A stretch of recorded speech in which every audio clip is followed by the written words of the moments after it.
খতম করে ফেলছে, আর 1 বছরের ভিতরে কোরআন শরীফ ধরে না, 1 বছরের ভিতরে কোরআন মাজিদ কাজ করে না। আরেক ব্যক্তি প্রতিদিন 1 পারা করে পড়ে, প্রতিদিন 1 পারা বা 10 পারা বা 5 পারা করে পড়ে, কিন্তু প্রতিনিয়ত প্রতিদিন পড়ে।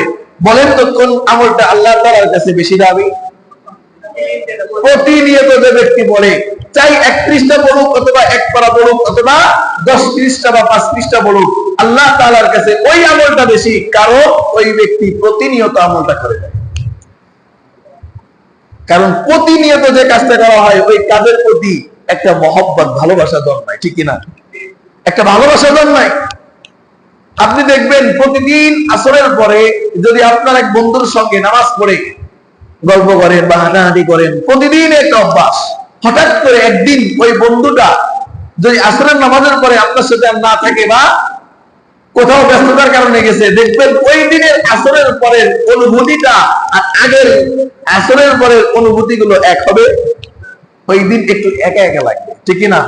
ওই দিন একটু বিরক্ত বিরক্ত ভাব হবে যে হাই, প্রতিদিন তো বন্ধুর সঙ্গে ঘুরতাম, প্রতিদিন তো বন্ধুর সঙ্গে সময় দিতাম, এই সময়টা বন্ধু আর নাই, আজকে ওই সময়টা আমি আর বন্ধুর সঙ্গে দিতে পারতেছি না, মনের গল্প গুজব এবং মনের কথাটা বলতে পারতেছি না, একটু ইতস্ত ইতস্ত ভাব মনে হবে, ঠিক কিনা? ঠিক আল্লাহ তাআলার কাছে যে আমলটা শুরু করবা দোস্ত, এই আমলটা এমন ভাবে শুরু করবা, এমন ভাবে করতে হবে যে এই আমলটা আর সরাসরি নাই। ইনশাআল্লাহ চেষ্টা করব তত সময় পর্যন্ত আমার আপনার হায়াত আছে, তত সময় পর্যন্ত ওই আমলটার উপরে অব্যাহত থাকবো ইনশাআল্লাহ। এটা শুধুমাত্র নেক আমলের ক্ষেত্রে। কোন আমল? নেক আমল। আবার কেউ খারাপ কাজ করে, প্রতিদিন চুরি করি, আজকে চুরি করতে হবে, চুরি করা ফায়দা না, কারণ আল্লাহর কাছে কইছেন যে প্রতিনিয়ত যে আমলটা ভালো ওই আমলটা করতে হবে। তাহলে আমি প্রতিদিন তো চুরি করি, তাহলে আমার চুরিটা অব্যাহত রাখতে হবে, তাহলে এই চুরিটা আল্লাহর কাছে গ্রহণ করবো কিনা? এমনটা নেই না। নেক কাজ, ভালো কাজ, ভালো আমল যেটা করব, আমরা কি করব? প্রতিনিয়ত ধারাবাহিকতার সাথে আমল করব ইনশাআল্লাহ। তাহলে আমাদের এই কোরআনের মজলিসটা, এই কোরআনের তাফসীর মাহফিলটা আমরা সবাই সহযোগিতা করব, সবাই এর পক্ষে সাপোর্ট দিব মন থেকে। আল্লাহ তাআলা যেন যতদিন আমার আপনার হায়াত আছে ততদিন না, বরং এই মসজিদ, এই দুনিয়া যতদিন আছে, এই তাফসীর মাহফিল যেন আর কোনোদিনও বন্ধ না হয়, ঠিক কিনা? চাই হুজুর বদলাক অথবা চাই আমি বদলে যাই, চাই জামানা বদলাক, চাই মানুষ বদলাক, কোন অবস্থাতেই যেন এই মাহফিল, এই তাফসীরটা যেন আর বন্ধ না থাকে। কারণ কি জানেন?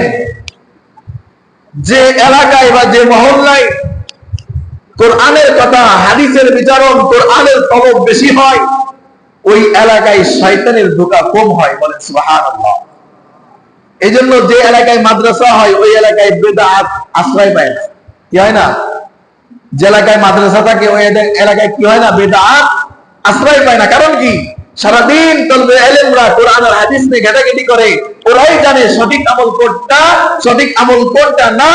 এটা জেনে যদি কোন কওম বা কোন পরিবার বা কোন মানুষের ভিতরে দেখে যে এনি এমন একটা আমল করতেছে যে আমলটা কোরআনে নাই, হাদিসে নাই, এই আমলটা সব মনে করে করতেছে, কিন্তু আমলটা তো শয়তানের ধোঁকা, তখন ওই তলবে ইলমটা ওই ব্যক্তিকে সতর্ক করে দেয় যে ভাইজান, এই আমলটা কি উদ্দেশ্যে আপনি করতেছেন, এটা তো কোরআন হাদিস দ্বারা প্রমাণিত নয়, সাহাবায়ে কেরাম দ্বারা প্রমাণিত নয়, তাবেঈন দ্বারা প্রমাণিত নয়, অর্থাৎ এই আমল থেকে বিরত থাকতে হবে।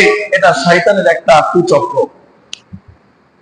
এজন্য যে এলাকায় মাদ্রাসা থাকে, তলবে ইলম থাকে, আলেম ওলামা থাকে, কোরআন ও হাদিসের চর্চা থাকে, ওই এলাকায় শয়তানের বড় ফাঁদ বিদআত ঢুকতে পারে না।